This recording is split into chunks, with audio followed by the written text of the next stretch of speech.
होश में आओ, होश में आओ, होश में आओ। मृतक परिवार को मुआवजा दो, घायल परिवार को मुआवजा दो।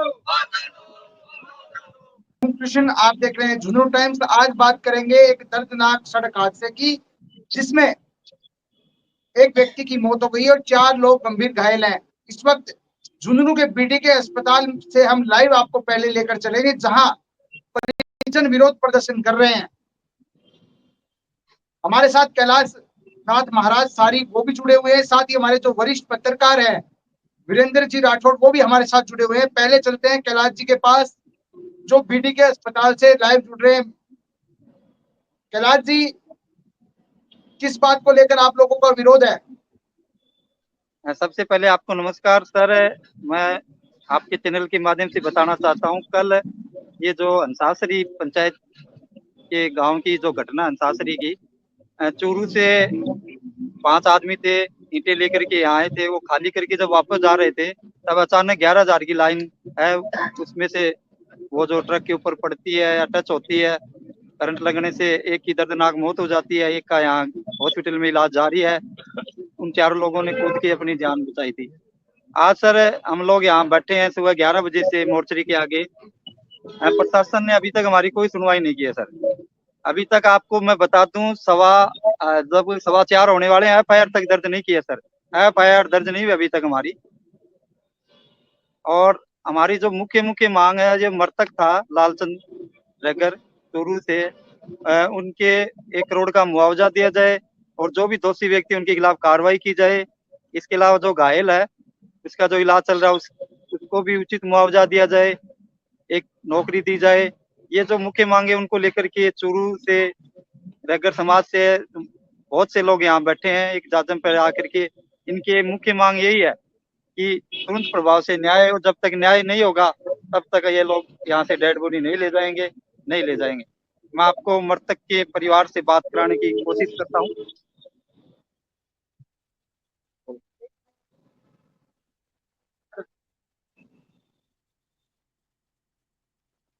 नमस्ते सर, मैं चूरू से घनश्याम लवरिया, वार्ड नंबर 51 से पार्षद। कल बहुत ही दर्दनाक घटना घटी है, जो बड़ी निंदनीय है।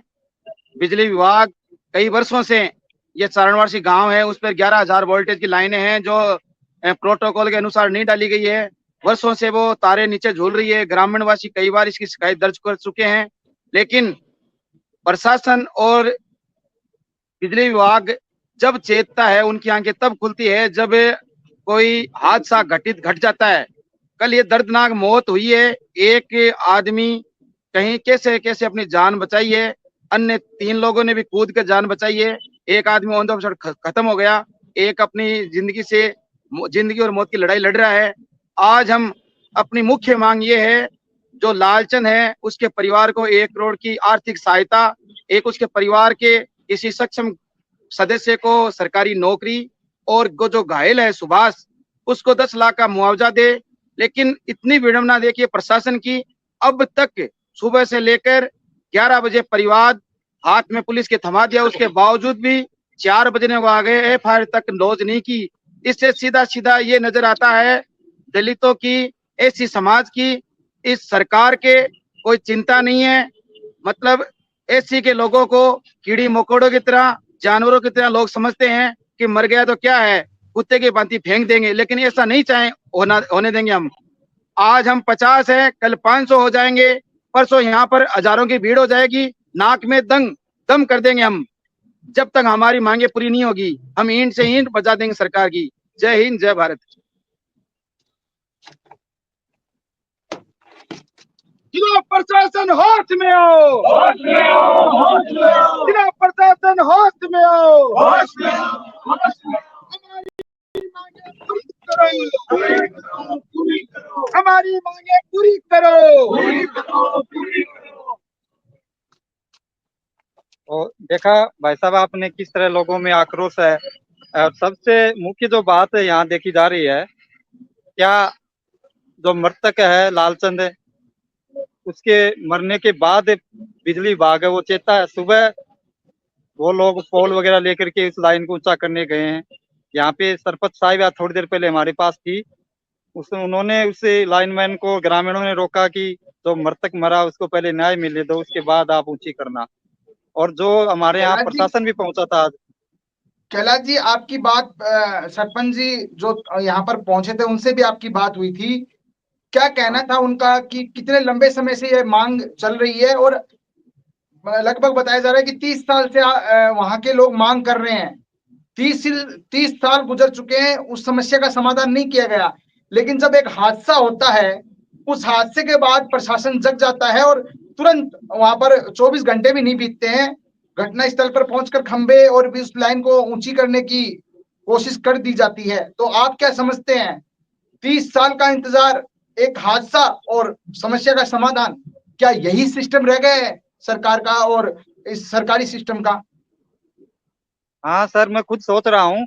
इसके अलावा सर, आप मैंने यहाँ देखा था, एसडीएम साहब आए थे झुंझुनू, वो बार बार बोल रहे थे आपको यहाँ 5 लाख रुपए दे देंगे, इस तरह वो उससे दिलवा देंगे, आप पोस्टमार्टम करवाइए, डेड बॉडी ले जाइए। एक यहाँ वो चारणवासी गांव का था एक बंदा, उसने कहा एसडीएम साहब को, सर मैंने भी आपको कैंप के माध्यम से ये शिकायत दी थी, आपने भी नहीं सुनी। तो मौके पे एसडीएम साहब को जवाब दिया गया था कि आपने भी वहां नहीं सुनी थी, आज आप यहाँ आए हैं प्रशासन के नुमाइंदे बन करके, चिरंजी योजना से बोल रहे हैं 5 लाख दे देंगे। पर जबकि बिजली का जो भी डिपार्टमेंट होता है, कल नाइट को भी वहां नहीं आया था, आज भी अभी तक यहाँ नहीं पहुंचा इन लोगों के पास। ये है, ये ये गरीब तब कुचला परिवार था, जो ये घटना हुई है, बहुत दुखी परिवार है। चूरू से लोग चल के बैठे हैं और ये धरना कैलाश जी आज जारी आपके साथ रहेगा। उस गांव के कैलाश जी आपके साथ उस गांव के भी कुछ लोग हैं क्या, जो इस समस्या को लेकर लगातार बात उठा रहे थे? गया, वो सरपंच के साथ गए सर, लेकिन यहाँ मृतक के गांव के लोग हैं सभी, ये चूरू से, आप इनसे बात कीजिए।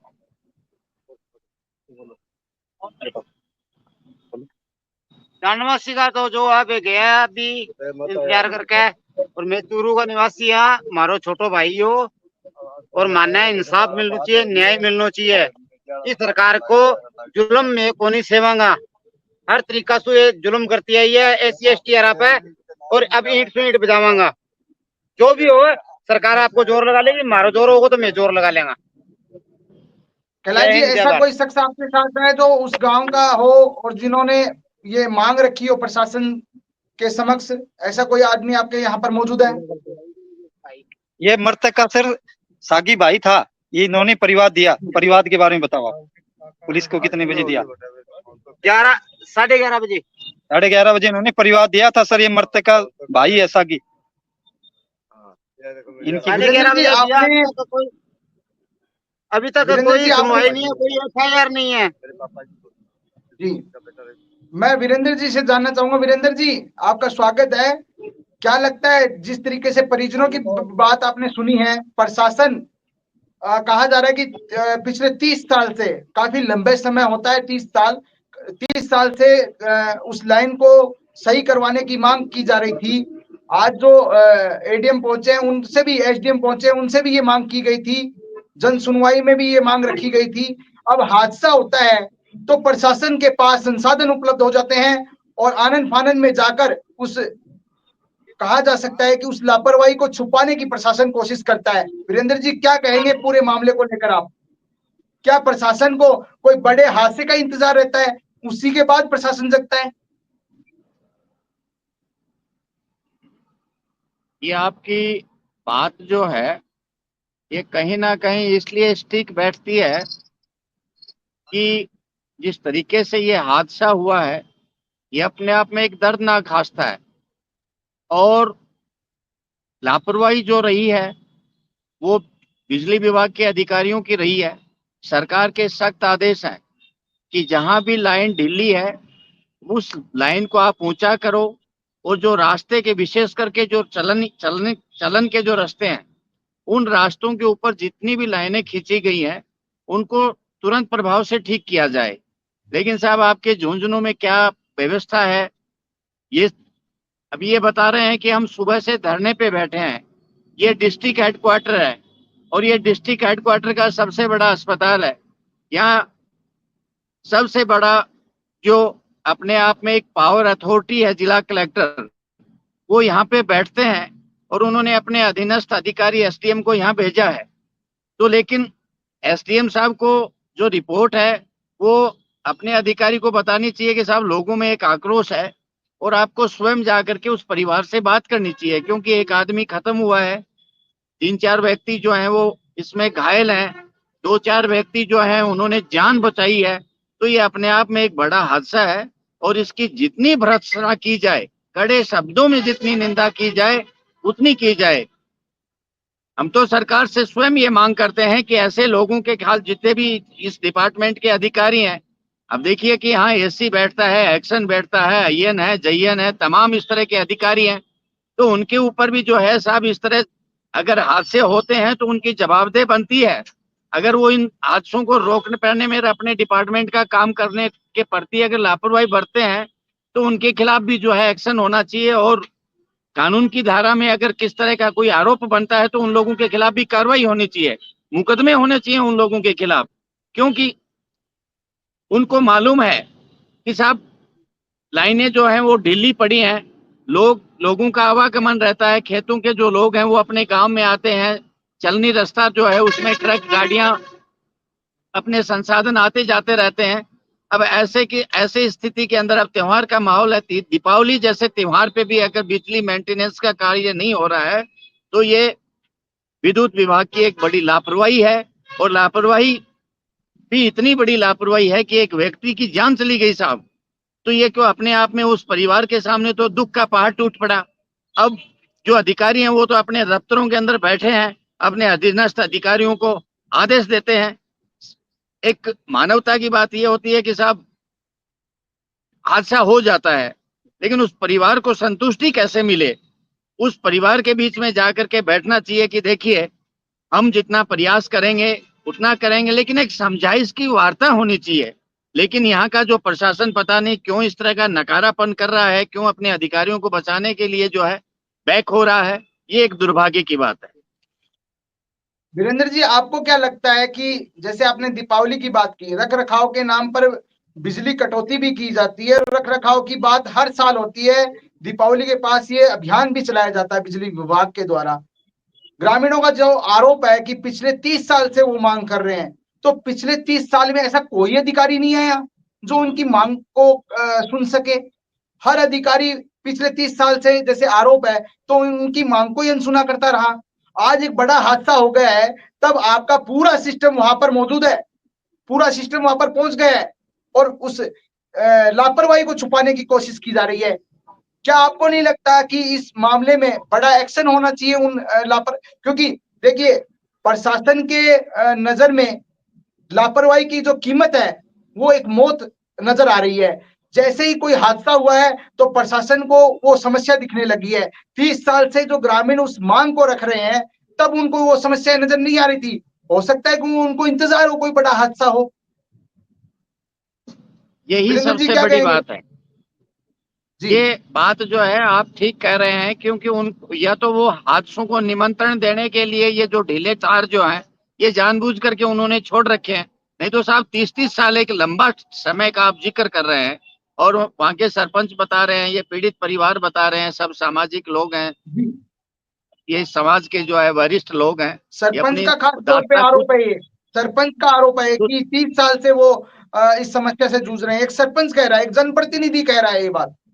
ये ग्राम पंचायत के एक सरपंच के कहने के बावजूद अगर उन लाइनों के प्रति विभाग गंभीर नहीं है और वो हादसों को लेकर के अपनी जवाबदारी जो है उससे पीछे हट रहा है, तो इसका मतलब ये है कि जो डिस्ट्रिक्ट हेडक्वार्टर पे जो बिजली विभाग के जो अधिकारी बैठे हैं उनका उन अधिकारियों पर किसी प्रकार का कोई नियंत्रण है ही नहीं।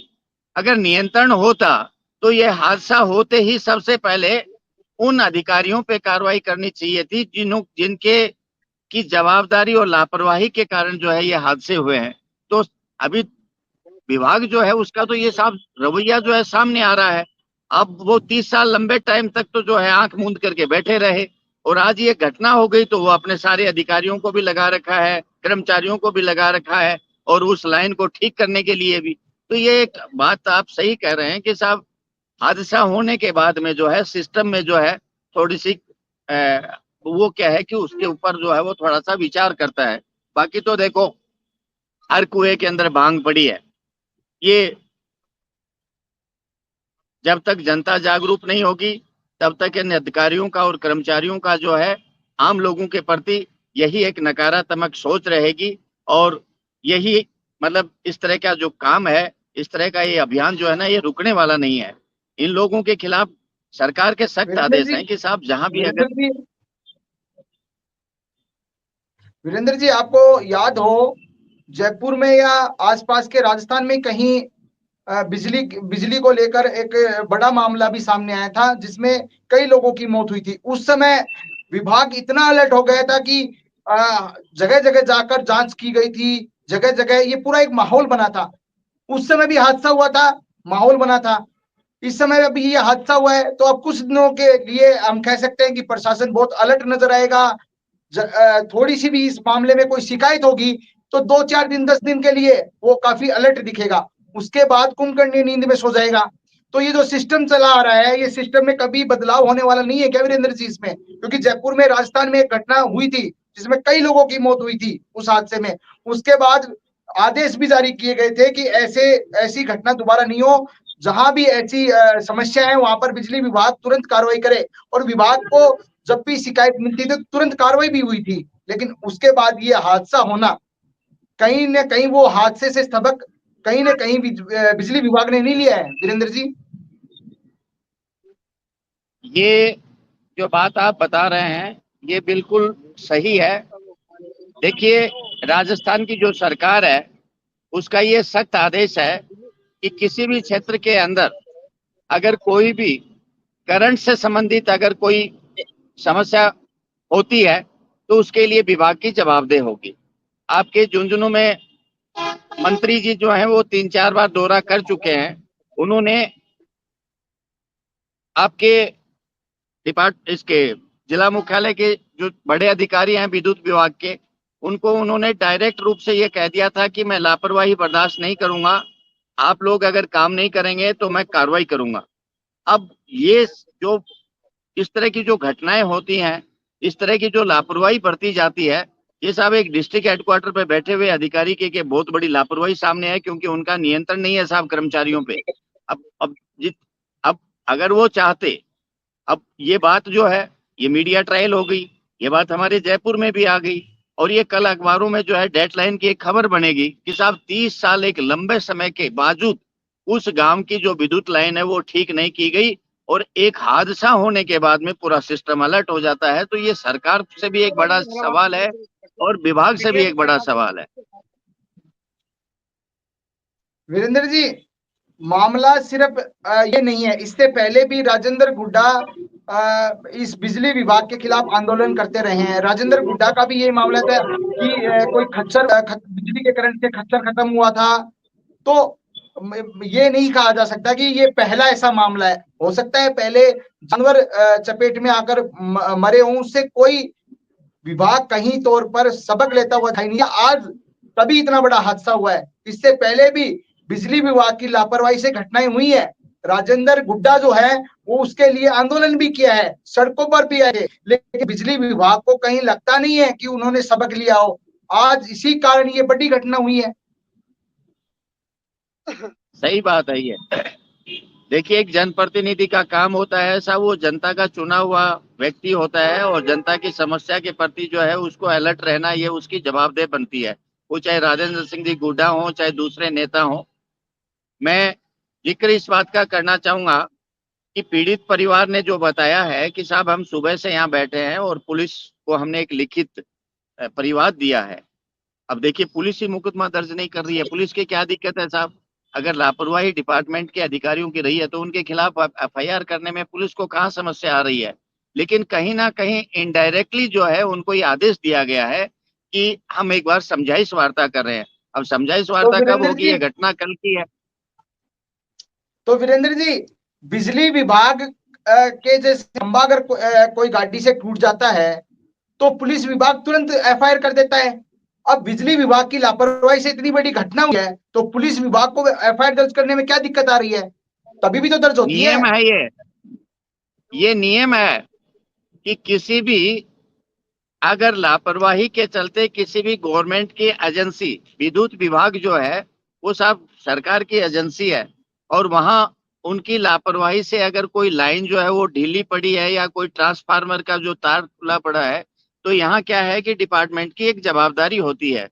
पुलिस पुलिस के पास में नियम है साहब, पुलिस हमारी एक सीक्रेट एजेंसी है, और उसका काम है साहब जनता की बात को सुनना। ये नियम है, कानून है, कायदे हैं। अब पता नहीं पुलिस को क्या दिक्कत हो रही है कि अब मुकदमा दर्ज क्यों नहीं कर रही है, उनके ऊपर किस तरह का प्रेशर है। भाई पुलिस का काम था, पुलिस को एक ये तो बताना चाहिए था कि साहब सर हमारे पास तो जो एसपी साहब से ये शिकायत आई है, वीरेंद्र और ये जी, निवेदन किया, एसपी साहब से वीरेंद्र जी, मैंने पर्सनल मैं निवेदन किया। मैं और कैलाश जी एक मिनट रुकिए। वीरेंद्र जी एक बात बताइए कि इनके यहाँ मौत हुई है, ये सुबह से आंदोलन पर बैठे हैं, कोई जांच का आश्वासन, कोई एफआईआर दर्ज करने का आश्वासन, इतनी संवेदनशीलता नहीं है क्या प्रशासन में? सरकारी सिस्टम में कहीं संवेदनशीलता नहीं है कि जहां जिसकी मौत हुई है, जिस परिवार पे क्या बीत रही है, वो न्याय के लिए वहां पर आंदोलन कर रहा है, कोई जांच बैठाने की बात नहीं है, यहां तक एफआईआर दर्ज नहीं हो रही है, कोई के पास ठोस आश्वासन नहीं दिया जा रहा है। तो इसको लेकर आप क्या कहेंगे वीरेंद्र जी? मैं यही बात आपको बताने की कोशिश कर रहा हूं कि साहब पुलिस का काम होता है, पुलिस का काम ये है कि चाहे सरकार की एजेंसी हो चाहे सिविल एजेंसी हो, पुलिस का काम होता है कि परिवादी को संतुष्ट करना। वो मुकदमा दर्ज कर लेते, और जो लोग इसमें जिसपे उनके परिवाद के मुताबिक जिन लोगों पे चार्ज बनता है उस हिसाब से वो उसमें धाराएं लगा देते। इसमें पुलिस का क्या वो कौन सी बड़ी बात होगी साहब। पुलिस और भी तो मुकदमे दर्ज करती है। और फिर आपने तो कहा कि साहब हमने एसपी साहब से निवेदन किया है, तो मैं तो ये भी जांच मानता तो हूँ हो, कि जांच तो की जाए। एसपी भाई एसपी साहब को भी जो है ना इसमें संज्ञान लेना चाहिए था। और जिस थाना क्षेत्र का सर ये मामला है तो एसपी कैलाश जी, सर मैंने बात की थी साहब से, मैंने कैलाश बात जी की से थी आपका एसपी साहब वीरेंद्र से, जी कोई कलेक्टर। सवाल है? कैलाश जी, सर मैं आपको वीरेंद्र बता जी, दूं, कैलाश जी से आपका सवाल कोई? मैं बता दूं वीरेंद्र जी आपको, मैंने जिला कलेक्टर महोदय को भी बात किया था, कॉल किया था, एसपी साहब से बात की। यहाँ पे जो धनूरी थाना लगता है इस एरिया में, एक गाड़ी आई हुई है पुलिस की, तो यहाँ का जो पता नहीं थानेदार साहब है कौन है, वो बोल रहे थे, मुझे भी बोला कि समझौता हो रहा है। मैंने कहा किस बात का समझौता हो रहा है? 11 बजे आपको परिवार दिया गया था, आपका काम था एफआईआर दर्ज करो, आपने क्यों नहीं की? बोला समझौता हो रहा है। किससे हो रहा है समझौता? तो ऐसा सर ये देखने को परिजन पहली तो बार यहाँ मिला बैठे कि हैं, परिजन तो यहाँ बैठे हैं, परिवादी समझौता द्वारा। किससे कर रहे हैं? हाँ ये तो सर मैं पूछना चाह रहा था, उस पुलिस अधिकारी से मैंने पूछा था कि किससे समझौता, आप एफआईआर दर्ज कीजिए। फिर उन्होंने बोला, अभी थोड़ी देर पहले एक पुलिस का आया था, आप देख रहे थे लाइव डिबेट में, वो अभी नंबर लेके गया परिवादी के, 11 बजे भी ले सकते थे, लेकिन नहीं, ये लोग खुद लिपापोती करके इसको निपटाना चाह रहे थे। एसडीएम एक एसडीएम एक एसडीएम आपके पास आए थे, एसडीएम ने क्या आश्वासन हाँ, दिया आप लोगों को? क्या आपने मांग एसडीएम रखी ने, है और सर क्या सुनो, आश्वासन आपको मिला? एसडीएम साहब ने ये बोला था, एसडीएम साहब ने कहा पहले आप ये कीजिए, इसका पोस्टमार्टम कीजिए, इसकी उसके बाद एफआईआर होगी, इसकी जांच होगी, उसके बाद देखेंगे क्या चल रहा क्या नहीं चल रहा। लेकिन क्या कि सर कुल मिला के मेरा कहना यह लिपापोती, एसडीएम साहब ने कहा 5 लाख रुपए इनको मिल जाएंगे, गेहूं ही मिलता इसको, चिरंजीवी योजना से मिलेंगे, बिजली विभाग अलग देगा, पहले आप पोस्टमार्टम करने दीजिए। मतलब कहने का वो हमारी कोई मांग ढंग से सुनाई नहीं करके गए। इस एसडीएम तो साहब को मैंने कैलाश जी बताया था। एफआईआर दर्ज तो कैलाश जी एफआईआर दर्ज करने के बाद पोस्टमार्टम करने में प्रशासन को कहाँ दिक्कत आ रही है?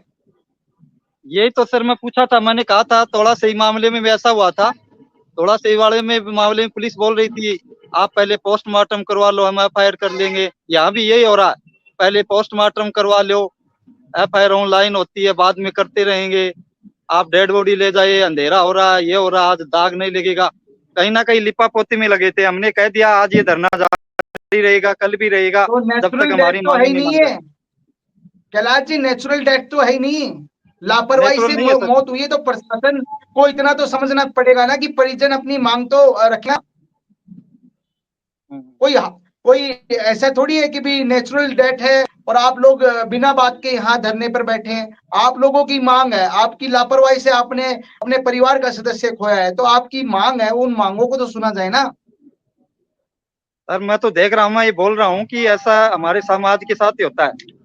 ये सर हम पता नहीं हमारे राजनेता कमजोर हैं या हमारे संगठन कमजोर हैं या हमारा जिला कमजोर है, कहीं ना कहीं हमें हमारी कमजोरी भी दिखाई देती है सर।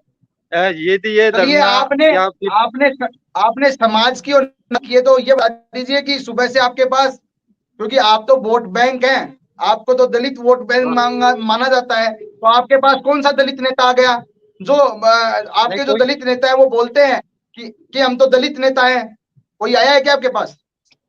नहीं ऐसा कोई नहीं आया सर। यहाँ सब अपनी रोटियां सेकते हैं, राजनीतिक रोटियां।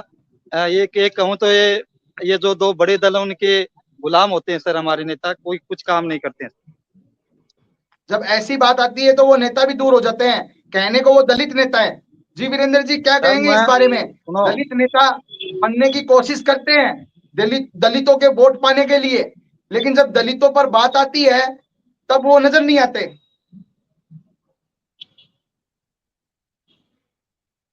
ऐसी बात नहीं है वीरेंद्र जी, साहब। राजस्थान की सरकार में हमारे जो मुख्यमंत्री जी हैं वो बहुत अच्छे तरीके से काम करना चाहते हैं और वो जनता के बीच से निकले हुए एक प्रतिनिधि हैं और उनका विचार भी यही है कि साहब आम जनता को जो है, चाहे वो अगर कोई सिस्टम का व्यक्ति लापरवाही करता है तो उसके खिलाफ कार्रवाई होनी चाहिए, लेकिन समस्या का समाधान होना चाहिए। दूसरी बात, प्रेमचंद जी बैरवा हैं, वो राज्य के उप मुख्यमंत्री हैं। तो सवाल इस बात का नहीं है कि साहब दलित वर्ग की कहीं सुनाई नहीं होगी, SC ST की कहीं सुनाई नहीं होगी। देखिए, झुंझुनू चूरू सीकर के अंदर एक क्या है कि एक रिवाज बन गया है और उस रिवाज के चलते जो है आम जनता के, हम आम समाज के जो लोग हैं उनके ऊपर उसका विपरीत असर पड़ता है। आज आपके सामने जो ये नौबत आई है, आप पीड़ित परिवार हो, इसमें कहीं ना कहीं प्रशासन को लापरवाह करने में हमारे इस समाज का कोई बीच का इस तरह का कोई नुमाइंदा है जो सिस्टम को बार्गेनिंग करने की कोशिश कर रहा है। नहीं तो साहब मेरी बात सुनिए कि आपके साथ में ये कैजुअलिटी हुई है और आप सुबह से यहाँ धरने पे बैठे हैं, तो सरकार का काम होता है आपकी बात को सुनना। अगर उनके लेवल की बात नहीं होती है तो ऊंचे लेवल पे जो है अपने सीनियर अधिकारी जो उच्च हैं अधिकारियों को वो बताएं। उसको कोऑर्डिनेट करवाते हैं। लेकिन ये एक बात समझ में नहीं आ रही है कि आप सुबह कल ये घटना हुई है, आज आप सुबह से अस्पताल के आगे बैठे हैं, कोई अधिकारी आपसे जो है आकर के कहता है कि जी पोस्टमार्टम करवा लो, कोई कह रहा है आपको ये मुआवजा मिल जाएगा, पुलिस आपकी FIR तक नहीं कर रही है। तो ये एक अपने आप में जो है ना कहीं साहब इस सिस्टम के अंदर जो है ना ये चूक है। और बात ये नहीं है कि साहब SC ST के लोगों की सुनवाई नहीं होती है, सुनवाई भी होगी, कार्रवाई भी होगी और जो अधिकार क्षेत्र के जो नियम कानून कायदे हैं उन पे विचार भी किया जाएगा, सब काम होंगे। लेकिन सवाल इस बात का है कि आपको परेशान जो किया जा रहा है कि आप धरने पे बैठे हैं और अभी तक आपसे जो है किसी भी एजेंसी का वरिष्ठ अधिकारी जो नहीं मिलने के लिए आ रहा है, तो मुझे ये लगता है कि कोई ना कोई आदमी सिस्टम के टच में है और वो इस मामले को जो है रफा दफा करने की कोशिश कर रहा है, जैसा मेरे को अनुभव है साहब। मैं मेरी बात बता रहा हूँ, जैसे मुझे कैलाश ये नहीं सचिन पता भाई है। साहब, जैसे वीरेंद्र जी, ये भाई साहब जैसे बोलना चाह रहे कैलाश हैं। जी ने बोला भी है कि समझौता होने की ये बात भाई कैलाश साहब जी ने बोलना चाह बोली रहे भी हैं। है, तो आपका शक एकदम सही जा रहा है। हेलो सर, ये भाई साहब बताना चाह रहे हैं आपको कुछ, बोलो। जी नमस्ते सर, मैं हाँ जी, हाँ। वीरेंद्र अगर सर, जैसा इस हादसे में बताया जा रहा है कि ये हादसा होने के बाद आज जो है बिजली विभाग की जो टीम है वहाँ हादसे वाली जगह पे, वहाँ पे जो एविडेंस है, जो तार नीचे थे उनको छेड़छाड़ करने की कोशिश की गई है और उनको खंबे को इधर उधर करने की कोशिश की गई है। तो हमारा ये भी निवेदन रहेगा कि IPC की धारा 201 के तहत उनके ऊपर भी प्रभावी कार्रवाई है जो मुकदमा दर्ज कर उन पर की जावे। देखिए, मैं आपको एक बात बता देता चाहता हूँ साहब, कानून से ऊपर कोई नहीं है, चाहे कोई अधिकारी हो, चाहे कोई जनप्रतिनिधि हो, चाहे आम व्यक्ति हो। आप ये बात मन में विचार करें ही नहीं, एविडेंस से अगर छेड़छाड़ करेगा तो वो अधिकारी भी, उसके ऊपर भी कार्रवाई होगी। हमारी न्यायपालिका बैठी है साहब, ये थोड़ी है। हाँ, ये है कि जो काम आज आपका 2 दिन में होना चाहिए उसमें थोड़ा लंबा टाइम जरूर लग जाएगा, लेकिन घबराने की बात नहीं है। कानून से बड़ा कोई नहीं है। कानून के दायरे में रह के सबको काम करना पड़ता है, चाहे पुलिस की एजेंसी हो, चाहे हमारे प्रशासन के अधिकारी हो, चाहे आम व्यक्ति हो, चाहे कोई भी आदमी हो। हम कानून से बंधे हुए हैं, सिस्टम से बंधे हुए हैं। लेकिन सवाल इस बात का है कि साहब, जिस क्षेत्र में यह घटना हुई है और वहां जिन अधिकारियों की लापरवाही रही है, उन लोगों पे एक्शन होना चाहिए था। विभाग के प्रति जो भी उनको प्लेसमेंट मिलना चाहिए था वो मिलना चाहिए था। आपसे आकर के एक वार्ता करनी चाहिए थी कि देखिए जो हो गया वो देखिए सिस्टम की बात होती है, और सिस्टम मुआवजे की बात है। जो सिस्टम जो है, सिस्टम के अधिकारी हैं, वो कितना आपको क्या कुछ कर सकते हैं, क्या आपसे जो है उनकी वार्ता, लेकिन वो एक और अलग आगे सवाल है। आगे क्या कार्रवाई रहेगी, मैं इनसे पूछना चाह रहा हूँ सर, बताइए आप। आगे कार्रवाई यही रहेगी कि अगर हमारी जो मुख्य मांगे हैं सभी 2-3 तरह की, वो अगर पूरी नहीं की जाती है तो हमारा धरना जो है वो विशाल है, वो होता जाएगा और यहीं पे हम धरना प्रदर्शन करते रहेंगे।